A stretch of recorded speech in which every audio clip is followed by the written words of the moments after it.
नमस्कार, colonel Ajay C Ajay astro money group first global astro finance digital channel से आपसे मुखातिब होता हूं। आज 8 सितंबर सन 2023 शुक्रवार।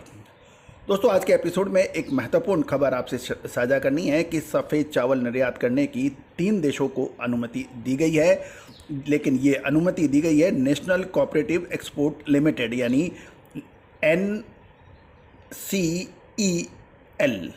NCEL जो कि एक सरकारी सहकारी समिति है।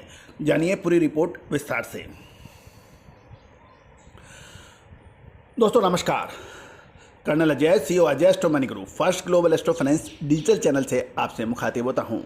दोस्तों, अजय एस्ट्रो मनी ग्रुप देश का पहला चैनल जो 42 कमोडिटीज 5 मार्केट पर लगातार अपडेट और विश्लेषण आप तक पहुंचाते हैं। दोस्तों, हम वर्तमान ही नहीं भविष्य का भी करते हैं सटीक आकलन।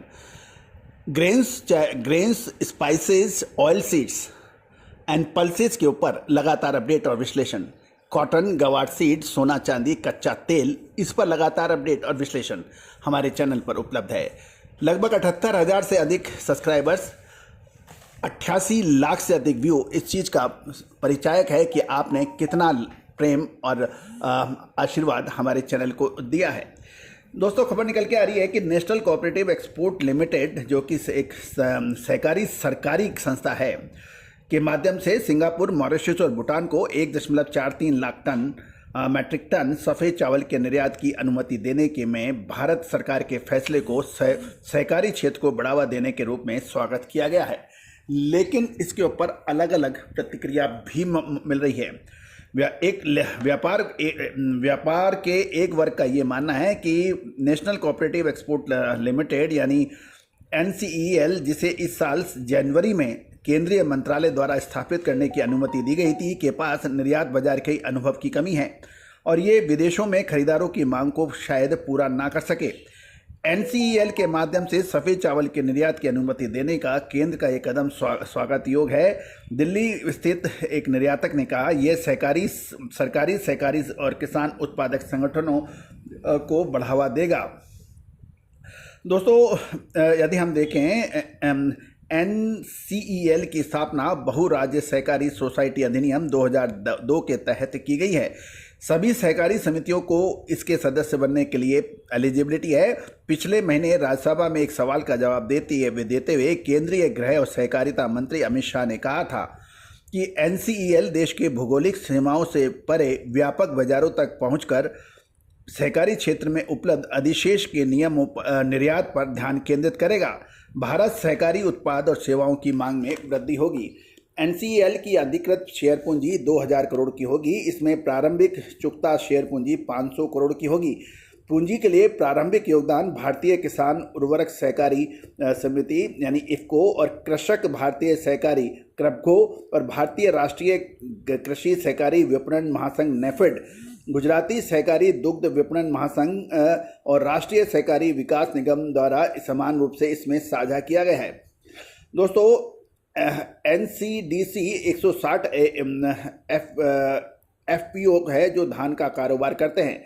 हरियाणा सहकारी संघ HEFED बासमती का व्यापार करता है और NAFED और KREPCO खुले बाजार से खरीदारी करते हैं और GCMMF ने केवल किसानों से खरीदारी करने बल्कि उन्हें लाभकारी भुगतान सुनिश्चित करने के लिए अच्छी तरह से वाकिफ है, ऐसा कहना है। ऐसी परिस्थितियों में NCEL को चावल निर्यात करने की अनुमति देना एक अच्छा निर्णय है, एक कृषि विशेषज्ञ ने कहा, लेकिन उसने अपनी पहचान उजागर नहीं करना चाहता। जबकि KREPCO के एक अधिकारी ने कहा, चावल का निर्यात केवल NCEL उपनियम के तहत सहकारी समिति और FPO के चावल के माध्यम से किया जाएगा। गौरतलब है कि केंद्र केवल NCEL को 3 देशों में सफ़ेद चावल निर्यात करने की अनुमति देकर गलत किया है। नौकरशाहों को ट्रेडिंग के बारे में ज़्यादा जानकारी नहीं है। हम केवल प्रार्थना कर सकते हैं कि वे हमारी प्रतिष्ठा को नुकसान नहीं पहुंचाएंगे। दक्षिण भारत स्थिति एक व्यापारी ने पहचान न बताने की इच्छा पे कहा है। दोस्तों, NCEL शायद अब निर्यात संभाल सकती है क्योंकि इसमें कोई कंपटीशन नहीं है और ये एकमात्र अनुमति प्राप्त एजेंसी है जो कि चावल का निर्यात करेगी। लेकिन जब निर्यात खुलेगा तो संगठन की असलियत सामने आएगी, ऐसा व्यापारियों का मानना है। गौरतलब है कि कृषि विशेषज्ञों ने कहा है 1990 में 90 में अमेरिका से 17% निर्यात सहकारी क्षेत्र के माध्यम से होता था और ग्लोबल बाजार में उसकी हिस्सेदारी 9% थी। विशेषज्ञ ने यह भी कहा है कि एनसीएल शुरू करने का भारत सरकार का उद्देश्य सहकारी क्षेत्र को मजबूत बनाना है ताकि किसान सीधे निर्यात में शामिल हो सकें। एनसीएल को निर्यात की इजाज़त देने का मकसद अच्छा लगता है, लेकिन क्या ये ग्लोबल बाजार की चुनौतियों का सामना कर पाएगा? यह व्यापार की मुख्य चिंता है। एक व्यापार विश्लेषक ने यह भी कहा है। प्रतिबंध के कारण के बाद बात सोचें तो केंद्र ने संबंधित राष्ट्राध्यक्षों के अनुरोध के बाद एक विशेष मामले के रूप में सरकार से G2G यानी गवर्नमेंट टू गवर्नमेंट के आधार पर 3 देशों को 1.43 लाख टन सफ़ेद चावल के निर्यात की अनुमति दी है, क्योंकि यह राष्ट्रों की खाद्य की सुरक्षा है। बढ़ती कीमतों पर काबू पाने और घरेलू मांग को पूरा करने के लिए अपने प्रयासों के तहत चावल के निर्यात पर अंकुश लगाते हुए सरकार ने कहा कि खाद्य सुरक्षा के आधार पर गवर्नमेंट टू गवर्नमेंट निर्यात पर विचार होगा। हालांकि चालू खरीफ सीजन के दौरान चावल का रकबा बढ़ा है, लेकिन केंद्र को डर है कि उत्तर भारत में बाढ़ से धान के नुकसान पहुंचने हैं और लंबे समय तक ड्राई मौसम रहने के कारण दक्षिण भारत में फसल प्रभावित हो सकती है और उत्पादन कम हो सकता है। दोस्तों, ये तो आप देखने का बात है, लेकिन ये एक निश्चित बात एक सोचने की है।